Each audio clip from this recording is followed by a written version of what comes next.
que nous ayons le développement de l'industrie de demain pour créer des richesses, une industrie décarbonée pour protéger l'environnement et lutter contre le réchauffement climatique. Nous sommes en pleine phase avec la région puisqu'ils sont engagés d'un côté au développement économique et au soutien à l'industrie et au développement industriel. Et j'en remercie le président Rousset parce que c'est son grand engagement. Et de l'autre côté, à lutter contre le réchauffement climatique et avec, au milieu, l'usine 3.0, c'est-à-dire le développement d'un site industriel qui soit moderne et efficace. Et puis, nous sommes ici sur le site d'Esther. La recherche et le développement doivent permettre de créer les outils de demain, soit pour réparer ce que l'homme a abîmé dans la nature, soit pour fournir les outils de fonctionnement de demain. Et vous savez, les céramiques, ici nous avons aussi tout le cycle de l'eau, nous avons aussi la protection liée à la dématérialisation avec la sécurité informatique.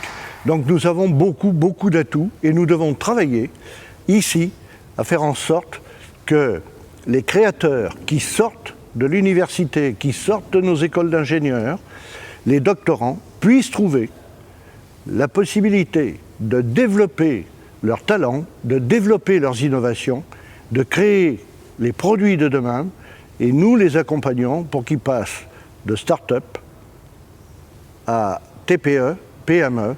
Puis, ce que je souhaite, c'est qu'à Limoges naissent dans les 15 ou 20 ans à venir une dizaine d'entreprises sur le modèle de Legrand. En ce qui concerne le fait d'attirer les entreprises, les TPE, les start-up, voire les TPE, les PME, voire des entreprises plus grandes. Nous sommes en train de développer avec Limoges Métropole le complément de ce que nous faisons à la ville et de ce que nous faisons dans nos communes, c'est-à-dire le travail pour que les gens vivent heureux avec des transports, l'air y est pur, il fait bon vivre, il fait bon circuler, on prend peu de temps. Donc avec la qualité de vie, que nous ayons aussi la qualité d'accompagnement des entreprises, que ces entreprises puissent trouver des terrains et qu'avec ces terrains, elles puissent trouver une offre de bâtiments industriels au niveau où elles le souhaitent et dans des conditions qui soient des conditions de facilitation. Et nous avons l'idée, et c'est Mehdi Hammouche qui l'apporte, et j'espère qu'il va l'apporter jusqu'au bout, nous avons l'idée de travailler sur des blocs d'installation d'entreprises qui soient coordonnés et où les entreprises soient soit du même type de production, soit des types de production complémentaires, de telle manière qu'il y ait une synergie sur nos différents sites.